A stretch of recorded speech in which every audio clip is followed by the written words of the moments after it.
Alhamdulillah alladzi bi ni'matihi tatimmus shalihat wa tanzilul barakat wa tahsulun nafahat. Wa sallallahu wa sallama ala sayyidi sadat wa qudwatil qadat wa ala alihi wa sahbihi ahlil fadail wal karamat.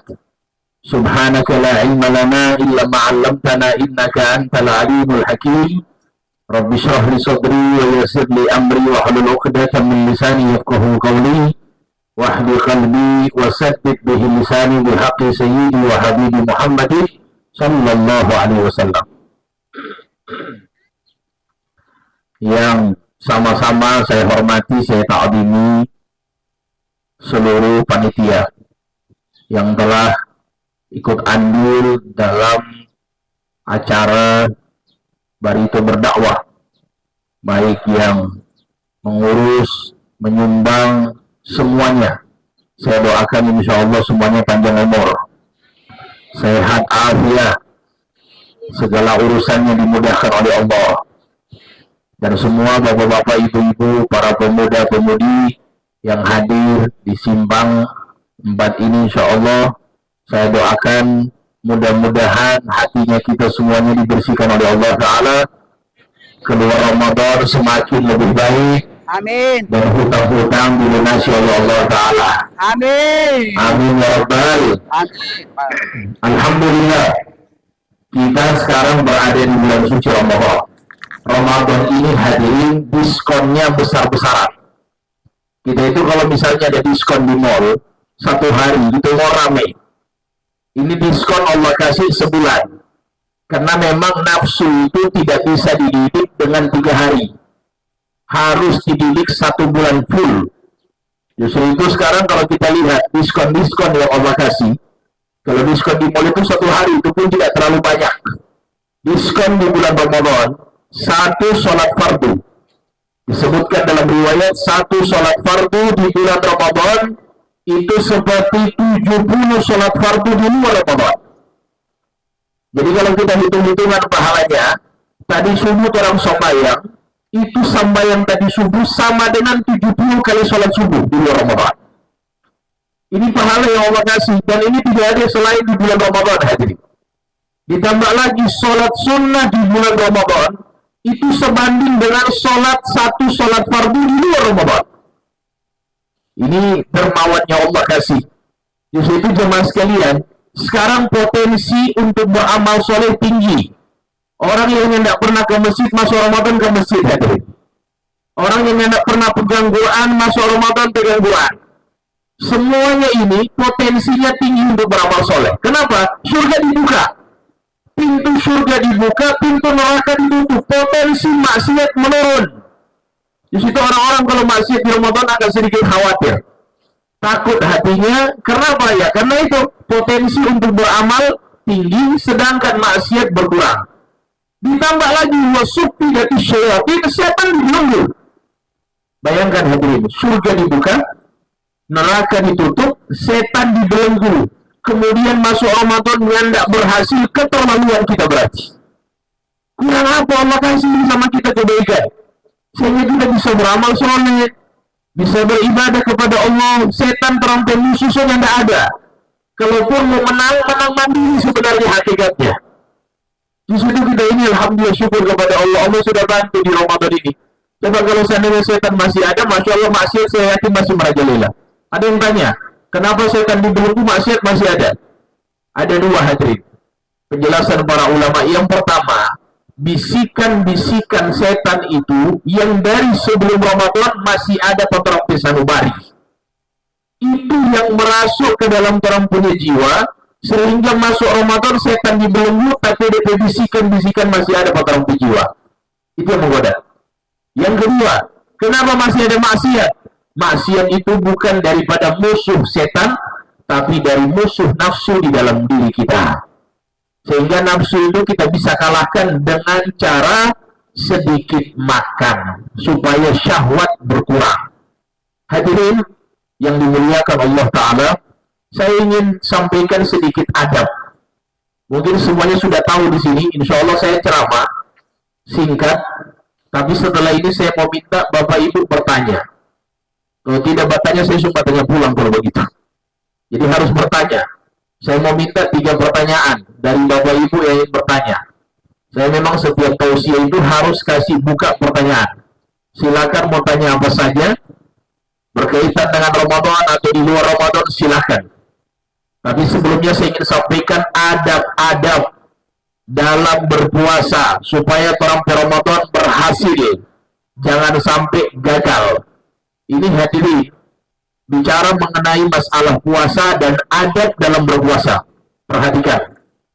Yang pertama yang paling penting, wa min ahammiha, yaitu ayyahfadha lisanahu anil ghibati wal kadhibi wan namimati. DP lisan dia jaga dari karlota gibahin orang. Justru itu kalau kita mau ditanya-tanya sekarang hadirin, kenapa Ramadan datang? Supaya yang jaga bakar lota DP lisan dia semua jaga. Supaya yang sering adu domba, insya Allah keluar Ramadan sudah terjaga. Yang sering berdusta masuk Ramadan, keluar Ramadan, berubah dia punya hidup. Itu tujuannya Ramadan hadirin. Melatih lisan supaya jadi lebih baik. Melatih mata supaya lebih baik, melatih perut supaya lebih baik. Ada memang banyak yang tanya, saya berpuasa ini sah. Tapi setelah Ramadan saya biasa-biasa saja, tidak ada yang berubah pas saya sendiri. Nah ini kata Nabi Bapak Ibu, berapa banyak orang yang puasa, kam min sha'imin, laisa lahu min siyamihi illa al-ju' wal 'atash. Berapa banyak orang puasa tidak dapat apa-apa kecuali hanya lapar dan dahaga. Sayang, kita baru tidak dapat apa-apa, kan rugi sekali dalam rasa. Kenapa kok bisa begitu? Ada 5 perkara. Salah satu kita orang bikin menghapus pahala puasa. Yang tadinya banyak jadi sedikit. 5. Kata Nabi khamsun yuftirna shaim. Ada 5 perkara yang menyebabkan pahala kita berkurang. atau 5 perbuatan yang membuat pahala kita berkurang. Yang nomor 1, al-ghibah, karlota. Gibahin orang. Kalau bermasa ini nggak usah bercerita orang hadirin. Kalau di masjid nggak usah bicara orang. Oh itu dia itu memang begitu, tidak pembakarnya dia di masjid. Itu sama saja dengan menggibah. Nggak boleh, haram hukumnya. Nomor 2, al-kadhib, dusta. Ini termasuk menghapus atau mengurangi pahala puasa kita. Yang ketiga, al-yaminul kadhibah, sumpah palsu. Termasuk. Yang keempat, an-namimah, adu domba, provokasi, kasih masalah orang demikian dia. Dan yang kelima, paling akhir adalah an-nazar bisyahwat, melihat sesuatu dengan syahwat. Ini termasuk hadirin yang menghilangkan pahala puasa. Hati-hati jaga pegang handphone. Ini bukan hanya kepada para pemuda, mau orang tua juga kadang-kadang ada. Pegang handphone, pegang Facebook, Instagram, TikTok, semuanya kita bisa lihat sekarang. Orang dulu itu Bapak Ibu, kalau maksiat keluar rumah dulu. Kalau sekarang ini maksiat dalam rumah sudah boleh. Terbuka sekarang di media, lebih banyak daripada apa yang ada di luar. Di handphone semuanya ada. Dan ini kita punya zaman fitnah yang luar biasa. Justru itu hadirin, adab-adab ini kita harus jaga. Yang berikutnya, wa min adabis shaim, di antara adab orang berpuasa, alla yuktiran nauma bin nahar, tidak banyak tidur di siang hari. Termasuk, Masya Allah, ini banyak tidur di siang hari. Dia habis sholat subuh tidur, bangun zuhur hadirin, zuhur sambayang, habis zuhur tidur ulang, bangun asar, habis asar tidur ulang, bangun nanti Allah berkah subuh. Ini makhluk yang model begini puasa 1 tahun ya puasa teh hadirin. Ya ada perasa dari puasa kalau begitu. Karena tujuan puasa itu bagaimana orang dapat rasa lapar, dapat rasa haus. Orang kadang-kadang berpikir, Masya Allah, saya itu seakan puasa itu tidak dapat rasa lapar, alhamdulillah tidak dapat rasa haus. Berarti tidak puasa kita. Puasa itu tujuannya kasih lapar, kasih haus itu tujuannya. Bukan tidak dapat rasa lapar, putar TV, main handphone supaya tidak dapat rasa lapar. Bagaimana ini? Tujuannya memang harus lapar. Apa tujuannya? Lapar. Manfaatnya apa? Supaya orang punya jiwa jadi bersih. Yang kedua, syahwat tuh. Dia punya syahwat jadi rendah. Jadi menurun yang tadinya syahwatnya. Ya Allah, na'udzubillah min dzalik, ini ketika dia sering lapar, maka syahwatnya menurun. Tidak tertarik dengan maksiat. Dan yang ketiga, wa yastaniru qalbuh, hatinya menjadi bercahaya. Itu tujuan lapar. Supaya tidak tahu manfaatnya seperti itu. Oleh sebab itu hadirin yang dimuliakan Allah Subhanahu wa taala, kemudian yang berikutnya kata para ulama, alla yukthira al-akla bil-lail. Tidak banyak makan di malam hari. Kasih hilang itu istilah balas dendam hadirin. Secukup. Ini balas dendam ini dari mana? Malam siang dia tidak makan. Malam Masya Allah. Buka puasa pakai bubur ayam. Habis maghrib dia makan berat. Habis taruh makan ulang lagi.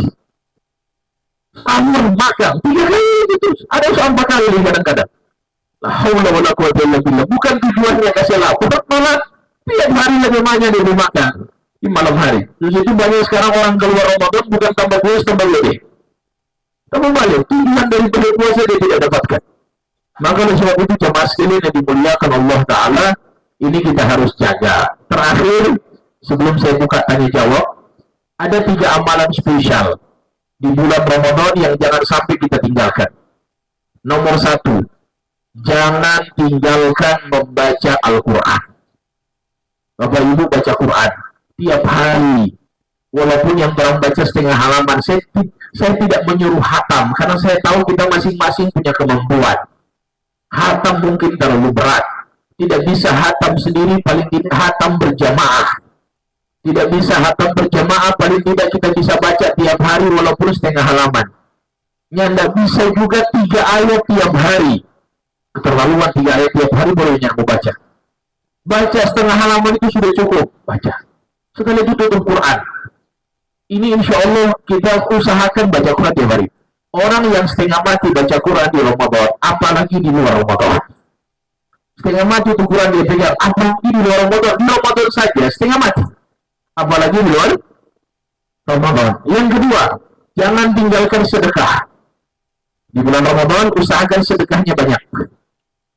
Orang yang bungkili di bulan Ramadan, habis Ramadan jadi tinggi hadir. Lebih bakhil lagi, lebih hidup. Sedangkan Ramadan dia setengah mati sedekah, apalagi di luar Ramadan. Dan yang ketiga adalah usahakan tarawihnya jangan putus. Tarawihnya jangan putus, dan tarawih ini hadirin kalau bisa ditambah dengan bangun malam, sholat tahajud. Orang yang setengah mati tarawih dan setengah mati tahajud, pasti di luar Ramadan lebih sulit dia untuk beribadah kepada Allah Ta'ala. Di situ Ramadan datang untuk melatih diri. Ramadan datang untuk jadi madrasah buat kita, supaya keluar dari Ramadan, nafsu kita terdidik, dan kita bisa istiqomah dalam ketaatan kepada Allah. Baik, itu sedikit dari apa yang bisa saya sampaikan. Sebelum saya tutup, saya meminta tanya jawab. Silakan, sampai 3 pertanyaan, silakan. Assalamualaikum warahmatullahi wabarakatuh. Alhamdulillah. Ustadz, ini ada yang pertama tentang fidyah. Kapan saat yang paling bagus kita mengeluarkan fidyah? Kemudian, mana yang paling afdal kita mengeluarkan fidyah untuk orang tua kita? Karena saya ini termasuk orang yang pemberi fidyah. Masih ada mama saya yang masih hidup tapi sudah tidak bisa lagi apa-apa. Di dekat kita, di tetangga kita ada orang yang susah, di keluarga kita juga ada orang yang susah, dan ada yang punya niat, saudara saya katanya kita kasih ke panti asuhan. Jadi mana yang paling afdal? Ada keluarga kita kemanakan kita yang susah, ada di dekat kita juga ada orang yang susah, dan saran saudara ke panti asuhan. Itu yang pertama. Yang kedua tentang bacaan Al-Quran. Mana yang paling afdal? Karena ini saya sudah coba. Kalau kita baca Al-Quran dengan cara ucap, itu agak lama. Kalau saya Ustadz, 1 jam 1 juz itu paling cepat. Tapi kalau saya lihat dengan mata, baca dengan mata itu cepat. Ini yang perlu kita dimengerti oleh kita semua. Kemudian yang berikut, saya ini Ustadz biasa orang undang baca Al-Quran di orang yang meninggal. Ini hampir rata-rata, ini hanya sekedar ingin memperbaiki semua, rata-rata yang membaca Al-Quran itu pokoknya satu rata. Saya melihat, itu cepat sekali. Tapi begitu pada saat hatam, baca Al-Quran dari waktuha sampai untuk hatam itu sampai kur itu salah-salah. Tapi untuk baca Al-Qurannya cepat sekali. Saya bilang, mau ngerti, madinah dahulu. Tapi begitu baru di juz amat, juz yang ke-30 saja dari waktunya, aduh salah-salah. Ini yang 30 juz cepat-cepat. Barangkali dua itu untuk saya, untuk sekedar kita tahu. Terima kasih Ustaz. Terima kasih. Ada lagi supaya sekalian? Mana? Oh, ada Bapak yang di ujung sana. Assalamualaikum warahmatullahi wabarakatuh.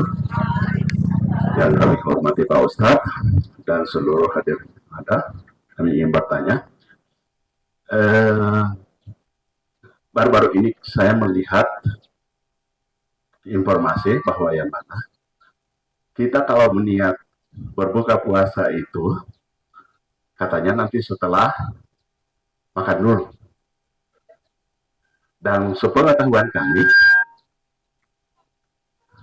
dari dulu kita niat dulu baru berbuka. Nah sekarang mohon penjelasan Pak Ustadz, kira-kira mana yang betul. Terima kasih Pak Ustadz. Assalamualaikum warahmatullahi wabarakatuh. Alhamdulillah. Ada lagi satu pertanyaan akhir. Masya Allah, ini kalau tadi perwakilan bapak-bapak, ini perwakilan anak muda kayaknya ini. Anak muda, jiwa muda insya Allah. Ya, Assalamualaikum warahmatullahi wabarakatuh. Nama saya Riri dari Desa Ayulatulamat. Ya, saya ingin bertanya Pak Ustaz, bagaimana hukumnya orang yang berhadat besar sedang melakukan makan sahur? Sedangkan saya tahu orang yang berhadat besar dilarang untuk melakukan sholat dan baca Al-Quran, namun tidak dilarang untuk melakukan sahur. Dan yang kedua, Pak Ustaz, bagaimana cara meminta maaf kepada orang yang sudah meninggal? Terima kasih banyak. Masya Allah, luar biasa. Oke, Alhamdulillah. Saya langsung jawab pertanyaan. Pertanyaan ini insya Allah 3 pertanyaan. Insya Allah selesai kita jawab, kita selesai acara. Nomor 1, mengenai masalah fidyah. Fidyah itu dikeluarkan untuk 2 golongan, 2 jenis manusia. Yang pertama, tua renta. Orang yang sudah tua renta yang tidak bisa lagi puasa. Yang pertama, orang tua renta yang sudah tidak bisa lagi puasa, maka mereka ini cukup bayar fidyah tanpa bayar puasa lagi. Nomor 2, orang yang sakit yang sudah tidak diharapkan kesembuhannya, itu juga mereka termasuk tidak lagi diwajibkan puasa, tapi diwajibkan bayar fidyah. Itu 2 hal. Jadi 2 golongan ini usahakan harus paham. Yang pertama tadi tua renta, berarti pertanyaannya Bapak yang pertama, ya ibu yang mungkin sudah tua, tidak mampu puasa, maka diwajibkan bayar fidyah. Berapa jumlah fidyah? Jumlah fidyah itu dalam madhab kita, madhab Imam Syafi'i, bahwa fidyah itu diberikan dalam kondisi mentah. Mentah. Sebagian ada ulama yang berpendapat bisa dalam kondisi masak. Artinya yang sudah ada nasi, sudah jadi nasi, sudah ada ikan. Tapi kalau yang pertama, ini pendapat yang memang mayoritas ulama adalah mengatakan bahan mentah. Mentah berarti makanan pokok beras. Berapa? 675 gram per puasa. Per 1 hari puasa 675 gram. Tidak sampai 1 kilo berarti. Oke? 675 gram itu dikalikan berapa hari misalnya dengan tidak puasa, yang memang harus dia memang sudah tidak mampu. Berapa kali? Berarti 30 hari misalnya. Kalau 30 hari dikalikan 30, kurang lebih berapa? Kurang lebih 22 kilo berarti. Jadi 22 kilo beras dia berikan. Kalau bisa ditambahkan sedikit uang, karena banyak yang bercurhat. Dorang ini jangan kasih baras pakai orang, dorang suruh kasih masak bubur saja, sudah kasih masak baras, sudah kasih makan apa, jangan bikin nasi. Karena nyanda ada doi mau beli lauk, dorang bilang. Nah, intinya di sini dikasih uang lagi supaya mereka lebih senang. Siapa yang kita berikan? Dalam Al-Quran Allah sebutkan, wa 'alal ladina yutiqunahu fidyatun ta'amu miskin. Fidyah itu bagi orang yang tidak mampu, makanan buat orang miskin. Jadi itu buat orang miskin, bukan anak yatim. Kalau anak yatim, ya kita harus nisbatkan miskin atau tidak. Karena banyak juga anak yatim yang kaya, betul atau tidak? Ada juga yang kaya. Ya, mereka punya harta. Maka di sini tidak disuruh dikasih sama anak yatim. Tapi kalau anak yatimnya miskin, ya dikasih sama anak yatim yang miskin. Bukan karena yatimnya, tapi karena miskinnya. Nah, ini penting, banyak yang salah paham di sini. Justru itu saya ingin ingatkan, siapa yang perlu kita dahulukan? Orang jauh atau orang dekat? Jawabannya orang dekat. Kita cari tante kita yang miskin, kita kasih. Ponaan kita yang miskin, kita kasih. Kenapa? Mereka itu bukan orang yang wajib kita nafkahi. Jadi mereka masih bisa menerima fidyah. Yang wajib kita nafkahi itu siapa? Orang tua kita, anak kita, istri kita. Kalau ada anak kita yang miskin, tidak boleh kita kasih fidyah. Kemanakan tidak termasuk orang yang wajib kita nafkahi. Jadi boleh. Kalau anak itu wajib kita nafkahi. Jadi tidak menerima zakat, tidak menerima fidyah. Nah, ini yang harus kita paham. Jadi ponaan boleh. Kasih sama siapa lebih bagus? Kasih sama ponaan yang miskin. Kasih sama tante yang miskin, bibi kita yang miskin. Nah, itu yang lebih utama kita berikan. Kita dapat pahala dua. Pahala sedekah dengan pahala silaturahim. Gitu. Kalau misalnya ini macam Ustaz, ada saudara tadi untuk mama saya dengan saudara bertiga. Tapi ada saudara saya, adik saya miskin. Boleh dikasih? Boleh. Karena dia tidak wajib kita nafkahi. Tidak wajib kita nafkahi. Jadi bisa. Pokoknya siapapun yang tidak wajib kita nafkahi boleh. Kalau dia masih ternisbat kepada miskinnya. Tapi orang yang wajib kita nafkahi tidak boleh kita kasih. Saya dipahami ya? Itu pertama. Yang kedua, mengenai masalah baca Quran. Apakah baca Quran boleh dalam hati dapat pahala sama dengan yang baca dengan lisan? Baca dengan lisan pahalanya lebih besar daripada baca dengan hati. Jadi bagus, walaupun 1 jamnya apa-apa. Yang penting bacanya dengan lisan, bukan baca dengan hati. Nomor 3. Bagaimana kesalahan-kesalahan sekarang yang terjadi bacaan Al-Quran? Begini hadirin. Kalau salah berarti belajar. Jangan malu untuk belajar. Kalaupun kesalahannya mungkin terlalu cepat, ya dilihat dulu. Kalau terlalu cepat tapi semuanya sempurna kan boleh juga. Contoh dia baca cepat, cuman tetap ada harokat panjang pendeknya teratur. Boleh, tidak ada masalah. Walaupun cepat. Ya, saya juga kadang-kadang baca Quran cepat. Karena saya ada target, tapi saya alhamdulillah insya Allah. Jadi kalau seperti itu kita baca sambil kita hayati boleh. Walaupun cepat tidak ada masalah. Tapi cepat itu masih ada dalam rambu-rambu, panjang pendeknya masih terukur. Bukan baca alif lam mim dari kata qul fi hudal lil muttaqin alladziina yu'minuna ayat itu tidak benar. Karena panjang pendeknya tidak terarah lagi. Itu yang kedua, itu yang ketiga. Itu ya. Jadi jawaban dari Bapak tadi ya kan?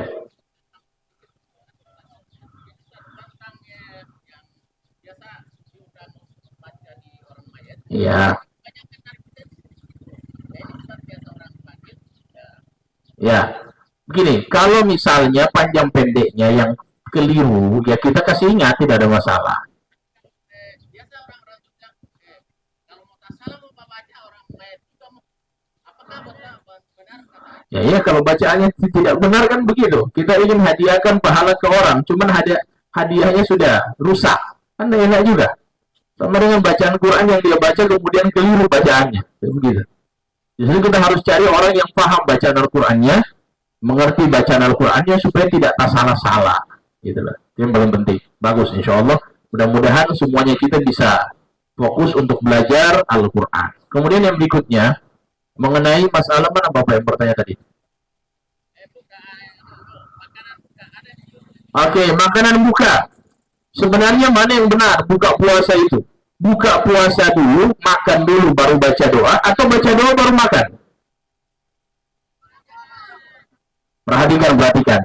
Yang paling afdol adalah makan dulu, baru baca doa. Makan dulu, baru baca doa. Ini kita bisa baca di dalam kitab apa? Kitab I'anatul Talibin. Ditulis oleh Syekh Muhammad Syekh Muhammad Abu Bakar Syattah. Itu beliau menuliskan masalah ini. Ini dalam mazhab apa? Mazhab kita, mazhab Imam Syafi'i. Baca doa setelah makan kurma dan minum air. Bukan makan bubur ayam, hadirin. Usahakan makan kurma dan minum air baru baca doa. Doa yang saya maksudkan di sini adalah Allahumma laka sumtunya. Zahabat domaknya. Yang kita baca setelah makan dan minum. Kenapa? Kalau kita mau mulai, itu cukup baca bismillah. Bismillah, kita makan korma, minum air, Allahumma laka sumtu. Kok bisa begitu? Selama ini kan kita tahu lain. Nah, ini dalam mazhab Syafi'i begini. Saya juga begitu sama. Ini lain. Ternyata ketika saya berhadapan dengan mufti mazhab Syafi'i, lagi buka puasa. Saya buka puasa berapa kali dengan para mufti. Mereka mufti mazhab Syafi'i. Itu ketika buka puasa, ambil korma, minum air, berdoa. Allahumma laka sumtu. Wa ala rizkika aftartu. Wa ilaika anab. Zahabad dhama. Wabtallatil uruq. Wa thabatal ajru insyaallah. Itu mereka baca setelah makan korma dan minum air. Ini hadiri, dari segi arti pun memang harus seperti itu. Coba kita lihat, coba belajar. Kalau kita begini, bacaan Allahumma laka sumtu. Apa arti Allahumma laka sumtu? Ya Allah, karenamu aku telah berpuasa. Karena sumtu itu hadiri adalah fi'il madhi. Sumtu itu fi'il madhi. Apa itu fi'il madhi? Kata kerja lampau. Kata kerja yang sudah berlalu. Itu dibilang kata kerja lampau. Jadi Allahumma laka sumtu, ya Allah, karenamu aku telah berpuasa. Wa ala rizkika aftartu, dan atas rezekimu aku telah berbuka. Telah berbuka. Ditambah lagi, masih belum percaya. Begini, kan kita orang sering baca juga ada zahabad dhama. Kalau kita dengar di radio, itu dan hadis sahih memang. Zahabad dhama'u, telah hilang rasa haus. Telah hilang rasa, saya tanya, telah hilang rasa haus itu seminum atau belum minum? Seminum. Haus hilang. Benar atau tidak? Zahabat dhama'u, telah hilang rasa haus. Ya, wabtallatil uruq, urat-urat jadi basah. Berarti seminum atau tidak ya? Seminum. Itu berarti sudah minum. Masa orang bilang, ya Allah, hilang rasa haus. So minum atau belum? Jadi mana minum hilang rasa haus? Cuma ada hanya air berarti sudah hilang. Kan tidak. Berarti minum dulu baru baca zahabad dhama. Begitu. Jadi dari segi arti pun memang sudah seperti itu. Bacaan doa itu dibaca setelah makan kurma dan minum air. Nah ini insya Allah kita bisa pahami. Supaya saya tidak katakan kemarin-kemarin berarti salah. Tidak salah. Tapi kurang afdol, menyelisihi makna. Gitu aja. Kan gampang. Kan tinggal dirubah. Jadi pas berbuka bagaimana? Tahapan berbuka itu korma, air putih. Yang tidak ada korma, cari air putih. Yang tidak ada air putih, cari sesuatu yang manis yang tidak disentuh oleh api. Kalau memang yang tidak ada, baru itu. Saboni, panada, lalampa, itu baik terakhir. Bakwan, tahu isi, pisang goreng. Ya, bubur ayam. Tapi pertama itu usahakan kormanya, ada korma air putih. Itu tahapan dalam berbuka puasanya Nabi Muhammad. Nah, jadi ini insya Allah kita bisa jaga. Pas buka puasa, cari korma. Makan korma ganjil. 1, 3, 5, 7, 9. Orang makan korma ganjil. Ditanya, ente makan korma berapa? 47. Masya Allah, gue lucu ini bukan ganjil aja. Sampai belum 7 dia udah makan. Nah ini insya Allah mudah-mudahan kita bisa jaga adab-adab dalam berbuka. Justru itu ini masalah doa tadi. Supaya kita paham, jangan sampai keliru dalam masalah kita membaca doa buka puasa itu paling afdol setelah makan kurma dan minum air sebelum yang lainnya. Karena memang begini, bentuk syukur itu lebih nampak setelah makan kurma dan minum air. Pas makan kurma minum air, ya Allah, Allah malakasumtu. Dapat rasa itu. Syukur itu dapat rasa. Tapi kadang-kadang kalau kita orang so aus sekali kau baca doa sebelum makan, Allah malakasumtu bikamantuala sikautu. So aus sekali hadirin. Coba minum dulu supaya tenang membaca doa. Biar ya. Ini sehingga ulama itu atur sedemikian rupa supaya kita orang jangan sampai terlalu tergesa-gesa. Nah ini adab kita harus jaga. Baik, itu pertanyaan dari Bapak tadi. Insya Allah mudah-mudahan bisa difahami. Dan ini bukan madhab lain. Ini madhab kita Gorontalo, madhab Syafi'i. Madhabnya para ulama kita di Gorontalo. Madhabnya Kiai Haji Ridwan Pedungke. Madhabnya para ulama Kiai Haji Adam Zakaria. Madhabnya kita, kakek-kakek kami semuanya. Ya, guru-guru daripada para ulama kita yang ada di Gorontalo. Nah, insya Allah itu yang kedua. Yang ketiga, pertanyaannya adalah mengenai masalah junub. Apakah junub itu sah puasanya? Jawabannya iya. Misalnya malam hari, ini yang pertama dulu ya. Malam hari dia tidur dalam kondisi junub. Kemudian bangun sesubuh. Maka di sini apakah puasanya sah? Yang penting dia sebelum tidur sobaniyat. Kemudian bangun pas subuh nyandak basahur, nyandak apa-apa karena sahur hukumnya sunnah. Tapi kalau tinggalkan ya rugi pastinya. Karena setengah hari pasti dia lapar, mengeluh sama dengan orang semuanya. So nyandak makan 3 hari tadi. Karena nyandak basahur. Nah cuman di sini puasanya tetap sah. Tapi dia waktu subuh langsung mandi dan lanjutkan puasanya. Baik, bagaimana hukum orang makan sahur dalam keadaan junub? Kalau yang disampaikan tadi, Quran tidak boleh dibaca dalam keadaan junub. Yang kedua, tidak boleh sholat ketika junub. Baik, itu benar. Orang yang makan sahur tanpa berwudu hukumnya makruh. Orang dalam kondisi junub tanpa berwudu kemudian makan hukumnya apa? Makruh. Justru itu kita yang junub tengah malam, misalnya malam-malam junub, setelah itu tidur itu sunnahnya wudu dulu. Kalau tidak wudu hukumnya apa? Makruh. Sesuatu yang tidak disukai dalam agama. Setelah kita tidur berwudu, kita bangun, pasti wudu kita sudah batal. Kita wudu lagi sebelum makan sahur.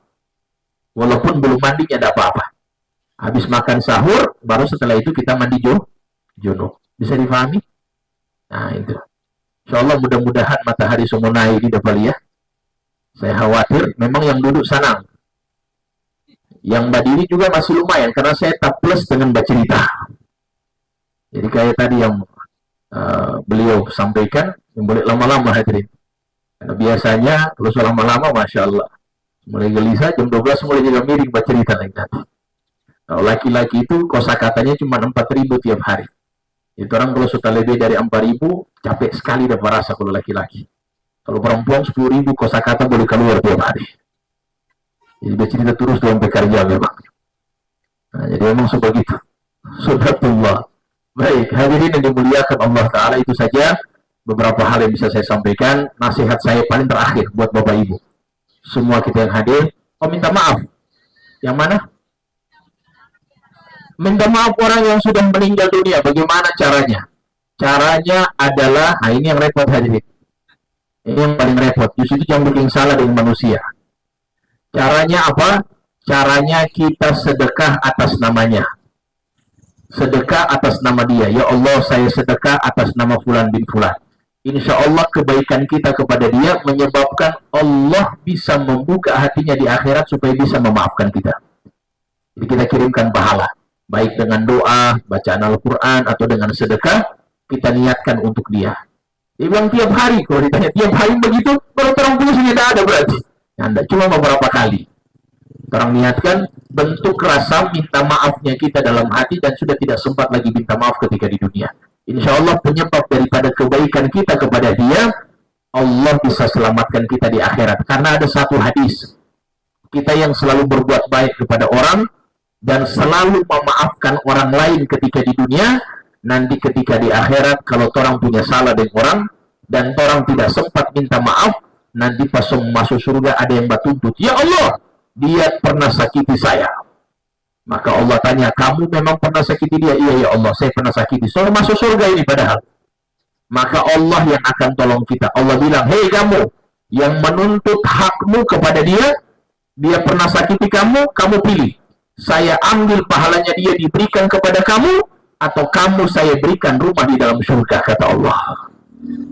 Dia bilang, kalau cuma pahala bikin apa? Lebih baik saya dapat surga di dalam dapat rumah di dalam surga. Akhirnya dimaafkan orang itu, kemudian dia masuk surga, mendapatkan rumah dari Allah Subhanahu wa Ta'ala karena dapat bantuan dari Allah.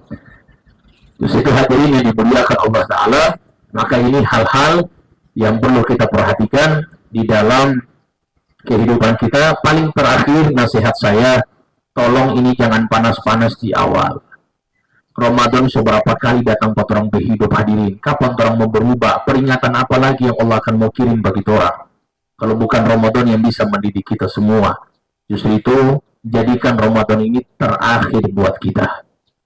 Bisa jadi tahun depan orang sudah kuku dapat Ramadan hadirin. Dan ajal itu tidak menunggu kapan kita tobat. Tidak menunggu kapan kita sholat. Tidak menunggu kapan kita berbuat baik. Pokoknya siapkan diri. Jangan sampai Ramadan ini terakhir buat kita. Dan saya harapkan buat semuanya, hidupkan 10 malam terakhir. Hidupkan 10 malam terakhir dengan ibadah kepada Allah. Jangan sampai kita lalai. Kalau ingin saya pesankan nasihat sederhana untuk Tumbelo Tohe, tak malam 27 Ramadan, kalau mau keluar ke festival Balia Lampu, jangan maksiat. Wahai para pemuda, itu malam bisa jadi malam Lailatul Qadar. Kita ingin dicatat oleh Allah sholat isya berjamaah. Kita ingin dicatat oleh Allah 1000 bulan baca Quran, 1000 bulan zikir, 1000 bulan istighfar. Bukan dicatat 1000 bulan maksiat. Bukan dicatat 1000 bulan zina, na'udzubillah. Maka saya nasihati untuk diri saya dan kepada Bapak Ibu, kalaupun mau keluar malam 27 lebih baik jangan. Kalau malam 28 oke keluar, tapi itu pun hanya melihat saja sebentar, baru setelah itu sudah. Yang jelas setelah sholat maghrib, sholat isya, sholat tarawih baru keluar. Ada yang keluar dari sebelum maghrib, nyanda maghrib, nyanda isya, apalagi tarawih.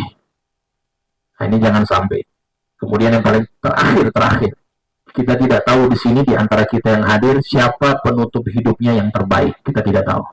Bukan saya, Bapak Ibu. Kita tidak tahu penghujung waktu kita seperti apa keadaannya. Justru saya minta kepada semua yang hadir, baku cari orang di akhirat.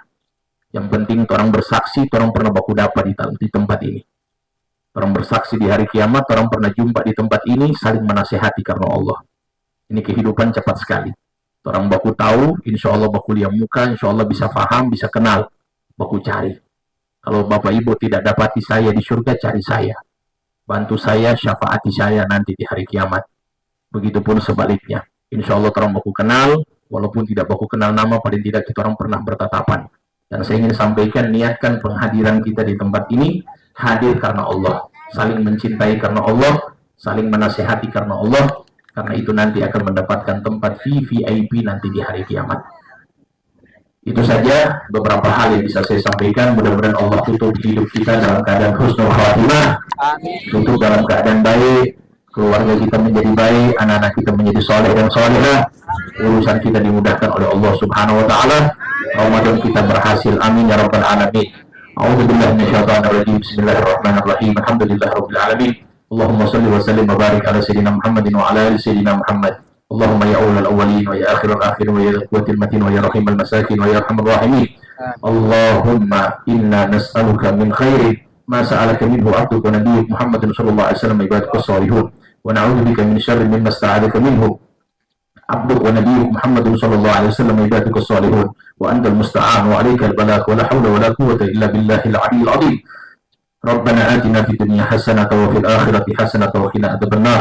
بارك اللهم لنا في شهر رمضان، بارك اللهم لنا في شهر رمضان، بارك اللهم لنا في شهر رمضان، وأعنا على الصيام والقيام وتلاوة القرآن يا رب العالمين. وصلى الله على سيدنا محمد النبي الأمي وآله وصحبه وسلم والحمد لله رب العالمين. Baik, terima kasih Bapak Ibu, itu saja bisa saya sampaikan. Mohon maaf, billahi taufiq wal hidayah. Assalamualaikum warahmatullahi wabarakatuh. Waalaikumsalam warahmatullahi wabarakatuh.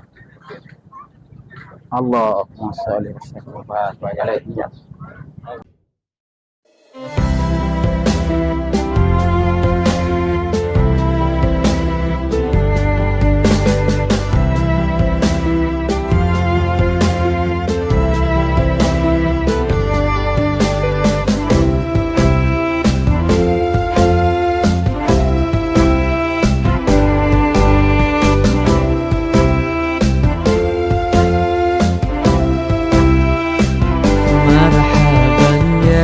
شهر رمضان يا شهر الصيام مرحبا يا شهر رمضان يا شهر الصيام. Selamat datang Ramadan, bulan penuh ampunan. Selamat datang Ramadan, bulan penuh ampunan. Mari kita menyambut dengan hati gembira. Mari kita menyambut dengan hati bahagia.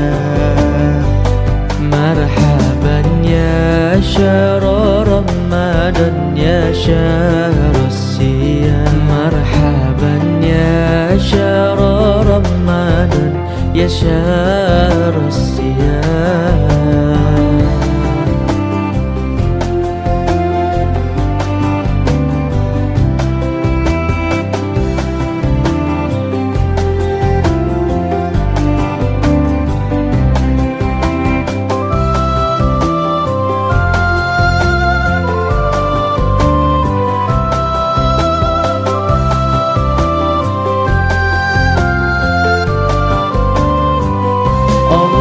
Jadikan Ramadan bulan penuh berkah. Allah jadikan Ramadan bulan penuh berkah. Perbanyaklah ibadah, jangan lupa sedekah. Perbanyaklah tadarus, jangan lupa sholawat.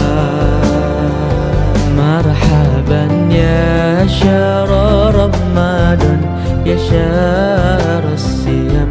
Marhaban ya syahr Ramadan ya syahr siyam. Marhaban ya syahr Ramadan ya syahr siyam. Marhaban ya syahr Ramadan ya syahr siyam.